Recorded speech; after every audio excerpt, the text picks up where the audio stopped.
सूर्यकांत त्रिपाठी, निराला, जीवनी। सूर्यकांत त्रिपाठी, निराला का जन्म बंगाल प्रांत के महिषादल के मेदिनीपुर जिले में 21 फरवरी सन 1899 को वसंत पंचमी के दिन हुआ था। उनके पिता पंडित राम सहाय तिवारी उन्नाव जिले के गड़ाकोला गांव के निवासी थे और महिषादल में सिपाही की नौकरी करते थे। निराला जी की शिक्षा बंगाल के महिषादल राज्य हाई स्कूल बंगाली माध्यम हुई थी।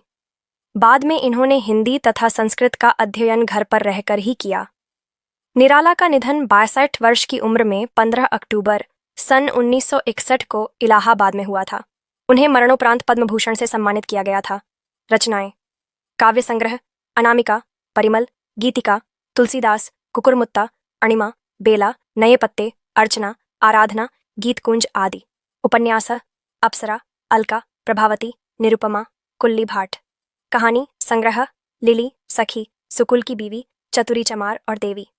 निबंध: रविंद्र कविता कानन, प्रबंध पद्म, प्रबंध प्रतिमा, चाबुक और चयन। साहित्यिक विशेषता: निराला जी के काव्य की भाषा में नवीनता है, जिसमें खड़ी बोली के साथ साथ उर्दू, अरबी, फारसी और अंग्रेजी के शब्दों का भी प्रयोग हुआ है। निराला जी के काव्य में भावों की गहराई है, जो पाठकों को आकर्षित करती है। निराला जी के काव्य में छायावादी, प्रगतिवादी तथा प्रयोगवादी काव्य प्रवृत्तियों का संगम हुआ है। भारत वंदना, कविता भारती, जय विजय करे, कनकशस्य कमल धरे, लंका पदतल शतदल, गर्जितोर्मि सागर, जल धोता शुचिचरण, युगल स्तव कर बहु अर्थ भरे, तरुतण वनलता वसन अंचल में संचित सुमन, गंगा ज्योतिर्जल, कण धवल, धार हार लगे, मुकुट शुभ्र हिम, तुषार प्राण प्रणव ओंकार, ध्वनित दिशाएं उदार, शतमुख, शतरव, मुखरे।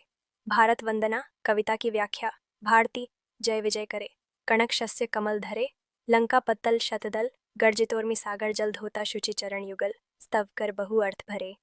व्याख्या: कवि कहते हैं कि सरस्वती स्वरूपा भारत माता की जय और विजय हो।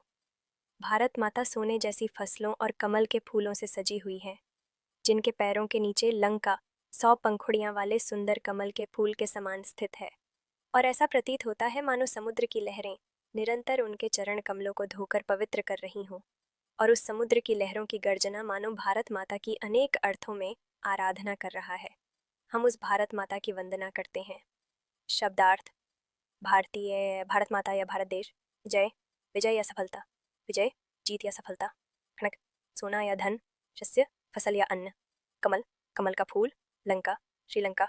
पदतल, चरणों के नीचे। शतदल, कमल के फूल। गर्जितोर में, गर्जना करती हुई लहरें।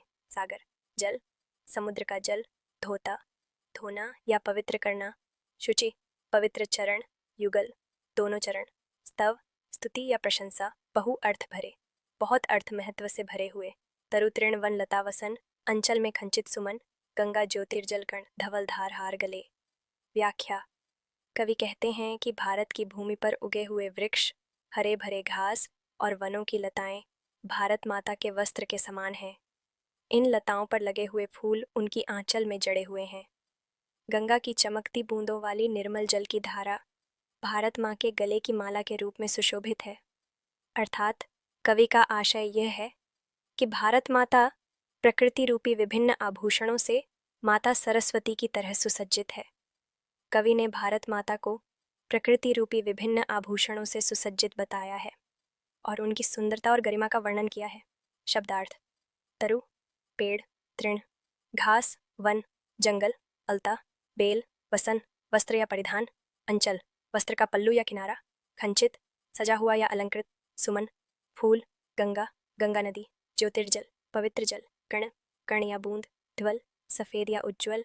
धार, धारा या प्रवाह। हार, माला या आभूषण। मुकुट शुभ हिम तुषार, प्राण प्रणव ओंकार, ध्वनित दिशाएं उदार, शतमुख शतरव मुखरे। व्याख्या: कवि कहते हैं कि जिस प्रकार सरस्वती माता के शीश पर मुकुट है, उसी प्रकार भारत माता के शीश पर भी श्वेत बर्फ से आच्छादित हिमालय पर्वत मुकुट के समान शोभायमान है। माता सरस्वती की वंदना जिस तरह सैकड़ों लोग करते हैं, उसी प्रकार चारों दिशाओं में ओंकार की ध्वनि भारत माता की स्तुति में गूंजती रहती है। कवि का तात्पर्य यह है कि समस्त भारतवासी माँ भारतीय की गौरव गान में सदा मग्न हैं। शब्दार्थ: मुकुट, ताज, शुभ, शुभ या मंगलमय, हिमतुषार, बर्फ या हिमालय, प्राण, जीवन या आत्मा, प्रणव, एयुएमकार या प्रणव मंत्र, ओंकार, एयुएमकार या परमात्मा का नाम, ध्वनित, गूंजना या प्रतिध्वनित होना, दिशाएं, दिशाएं या दिशा, उदार, उदार या महान, शतमुख, सौमुख या अनेक मुख, शतरव, ध्वनियाँ, मुखरे, मुखर या ध्वनिमय।